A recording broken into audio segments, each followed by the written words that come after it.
Well, I didn't have time to make a video today, even though I unloaded, but it was a totally crazy day because I got up at 6 o'clock thinking like, where am I gonna park, right? Because I have my Jeep and where's my large flip box.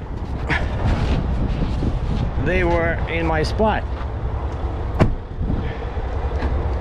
And so I got up in the morning and I used the machine to undo the small flip box.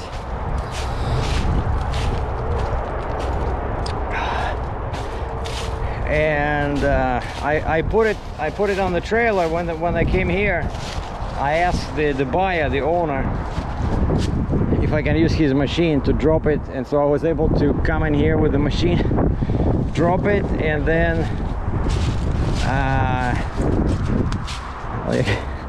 we made a bit of a mess.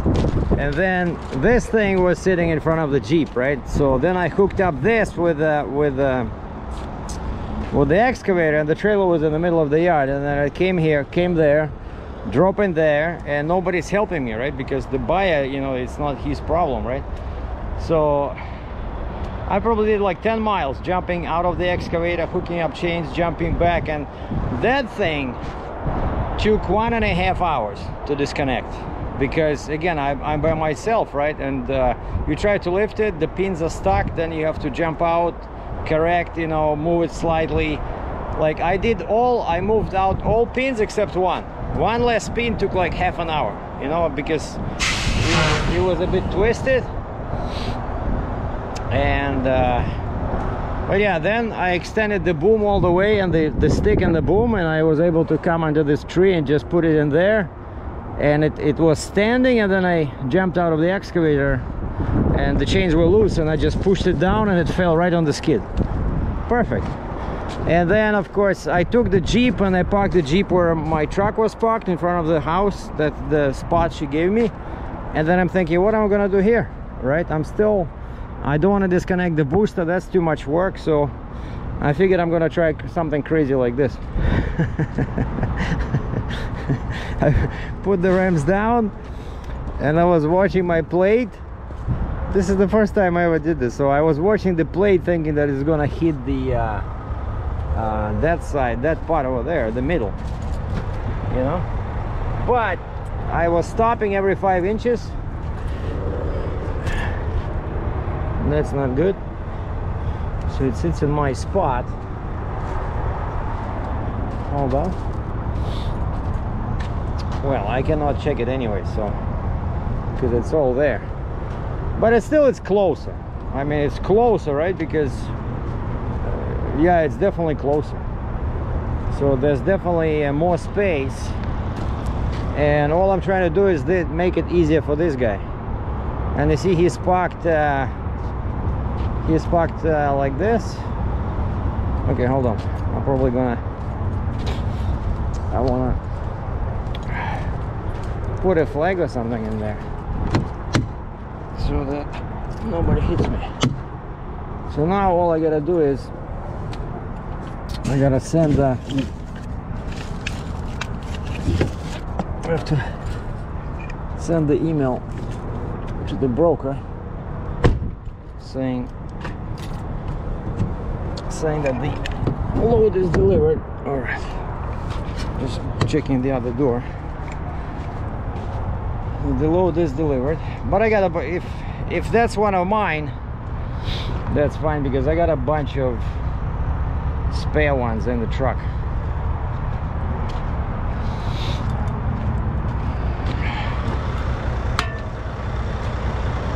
All right, that's safety for you.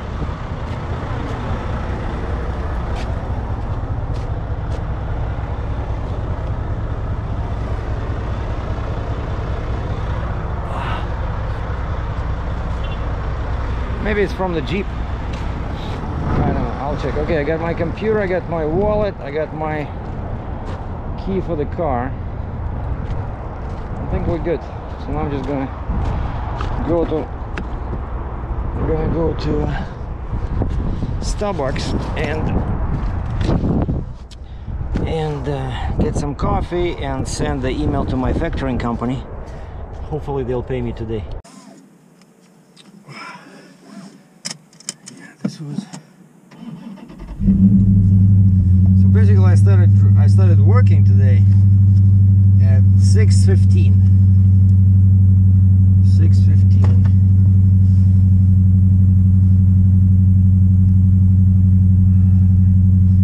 Let me just send a quick email here to this guy.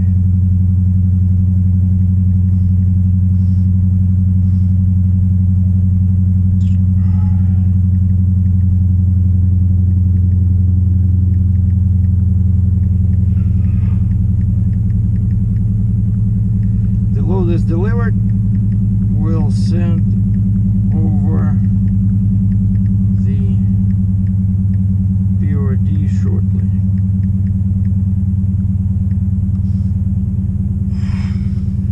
That's it. Oh, I got $10 from my online gallery. Somebody bought something on my website, which is always good. Oh, and I still have these, right? I still have to remember I broke one. I still managed to break one, and I was replacing the PCM. Okay, what do we have? -1 outside. And these guys, all these Indian guys,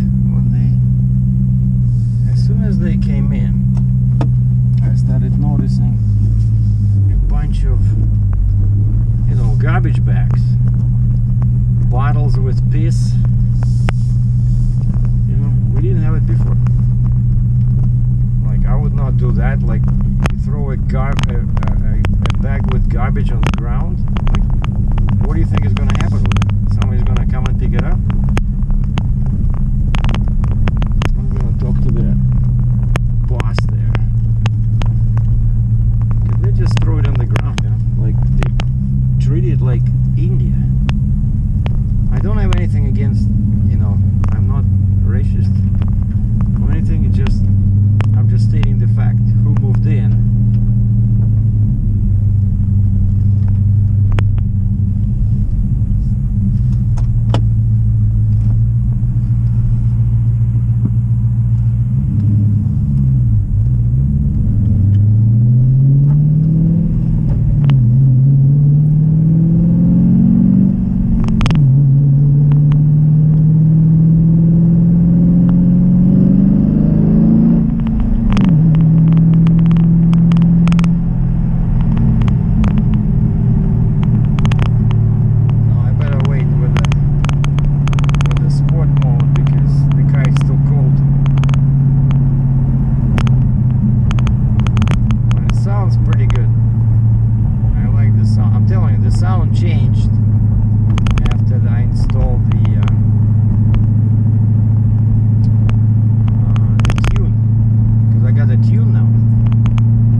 door, and somebody closed it afterwards.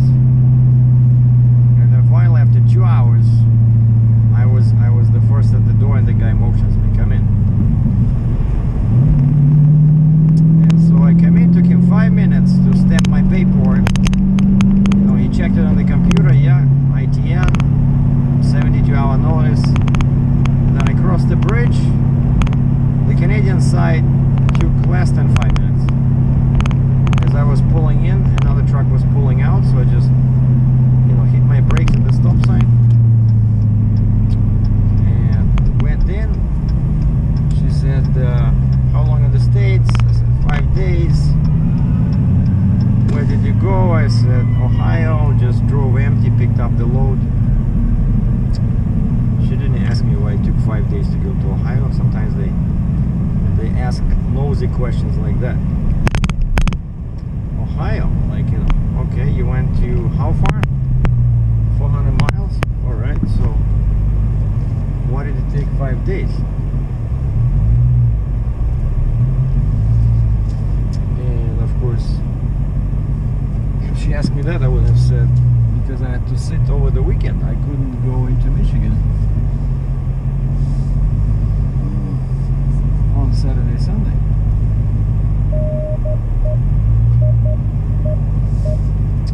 And that's it.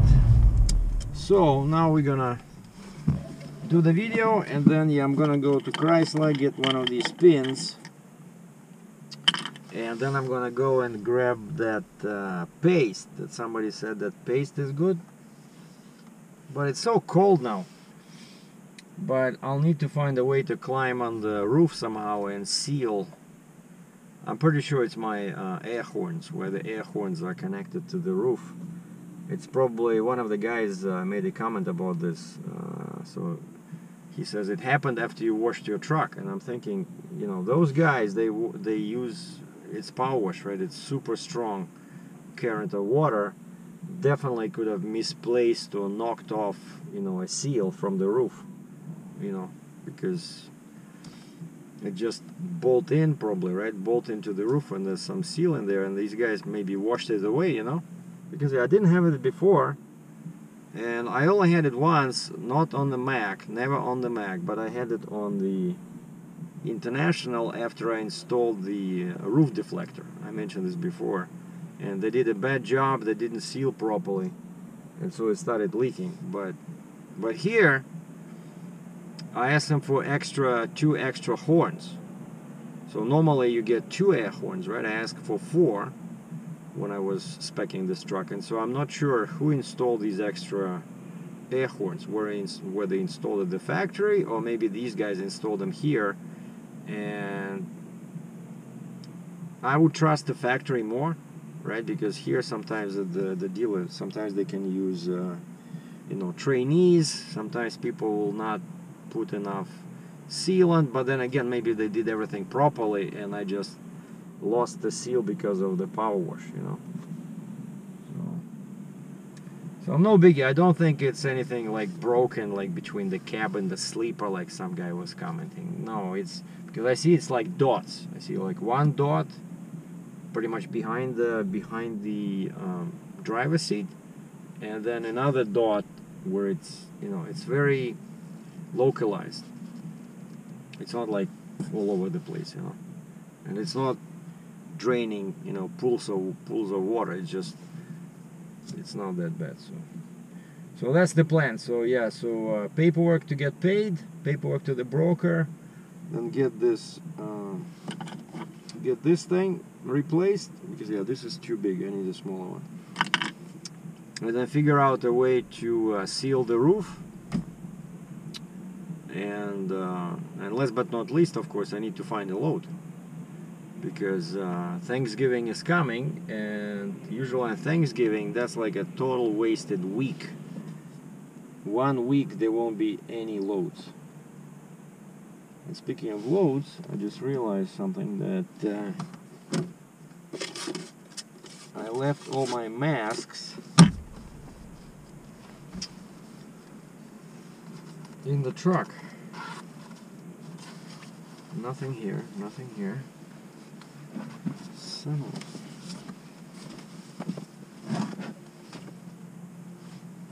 have this.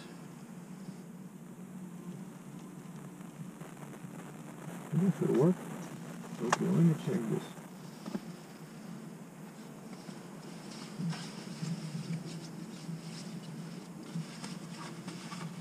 Son of a... See, I cannot go inside the Starbucks without a mask.